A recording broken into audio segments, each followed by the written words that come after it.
que postea, hay gente que publica, Cristo viene, arrepiéntanse, pero no están viviendo lo que publican.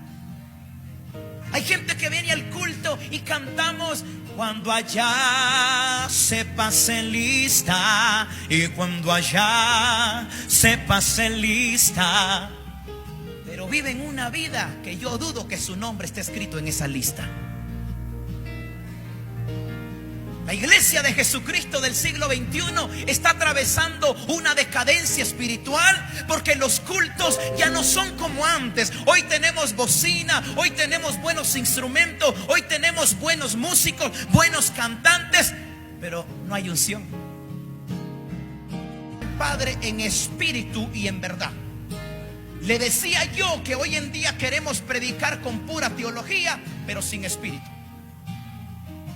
Hoy en día queremos cantar con bastante preparación, y eso está bueno, pero cuando sustituimos al Espíritu Santo por puro conocimiento humano, no vamos a bendecir a la gente, la vamos a entretener con pura palabrería.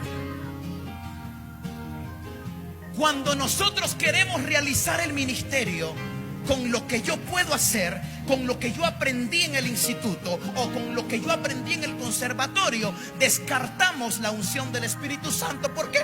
Porque yo ya sé cantar. Por eso es que hay lugares donde invitan gente que canta muy precioso, suben, entretienen, se bajan y la gente queda durmiéndose.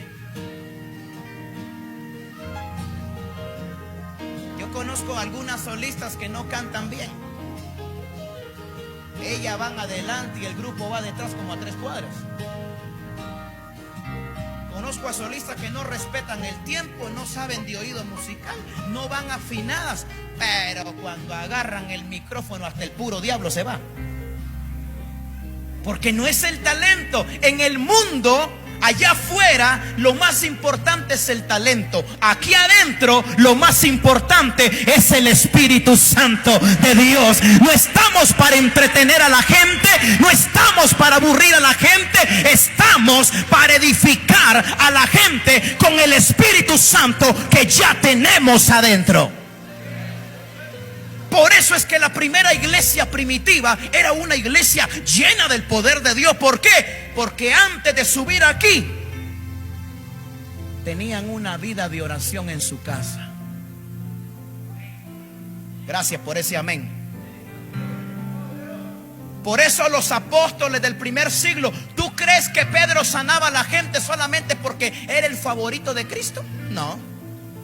Pedro sanaba a la gente con su sombra porque Pedro le dedicaba tiempo a la oración.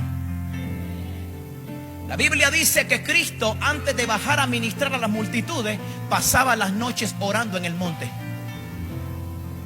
Si Cristo pasaba la noche orando, ¿quiénes somos nosotros para no orar como Cristo lo hacía? Cristo era Dios.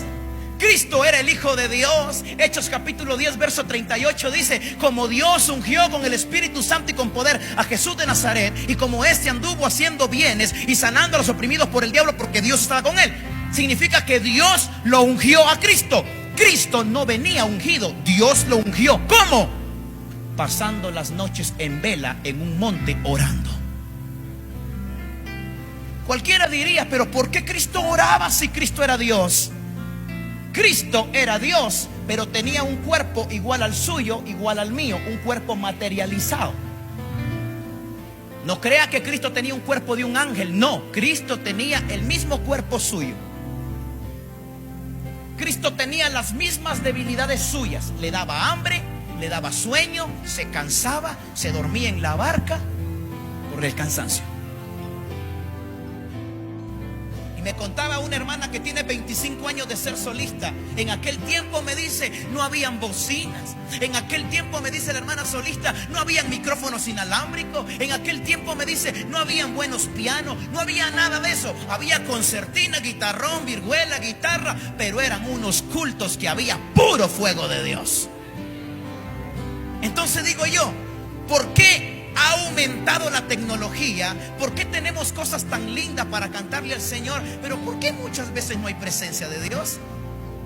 ¿Por qué muchas veces tenemos buenos grupos, buenos invitados, gente que canta bonito, pero por qué no hay presencia de Dios muchas veces? ¿Por qué no son aquellos cultos como el tiempo apostólico? La iglesia de Jerusalén creció, se estableció y se desarrolló en medio de persecución, en medio de violencia. A la iglesia de Jerusalén la querían matar porque predicaban a un Cristo que recientemente habían matado y que seguramente los discípulos se habían robado el cuerpo y ahora decían que había crucificado, que había resucitado.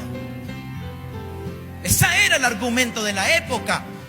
Por eso querían matar a los discípulos, porque la gente de ese tiempo pensaban que los discípulos se habían robado el cuerpo de Cristo y que habían hecho una doctrina de alguien que no había resucitado todavía. Por eso es que la iglesia del primer siglo fue una iglesia perseguida, pero aparte de ser una iglesia perseguida, era una iglesia viva. Era una iglesia avivada. No tenían bocina, no tenían instrumento, no había micrófono inalámbrico para que predicara Pedro. Pero en su primer prédica, ¿cuántos se salvaron? Y en la segunda prédica, a veces en mis predicaciones cuesta que se salve un pelón, pero Pedro predicó sin micrófonos caros, y Pedro predicó sin bocina, y la gente se salvaba por miles. Y Pedro no tenía que decirle a la gente: reciba, reciba, guau, guau, guau, guau, guau. No, Pedrito venía y decía: ¿cuántos están enfermos? Amén. Va, pónganse ahí pues, pónganse ahí. Ahorita lo vamos a sanar. Mi sombra, ahí va. Porque Pedro sabía lo que él cargaba adentro. Pedro sabía con quién caminaba. Porque Pedro sabía que tenía al Espíritu Santo dentro de su corazón, dentro de su cuerpo. No era su sombra, era lo que él tenía adentro.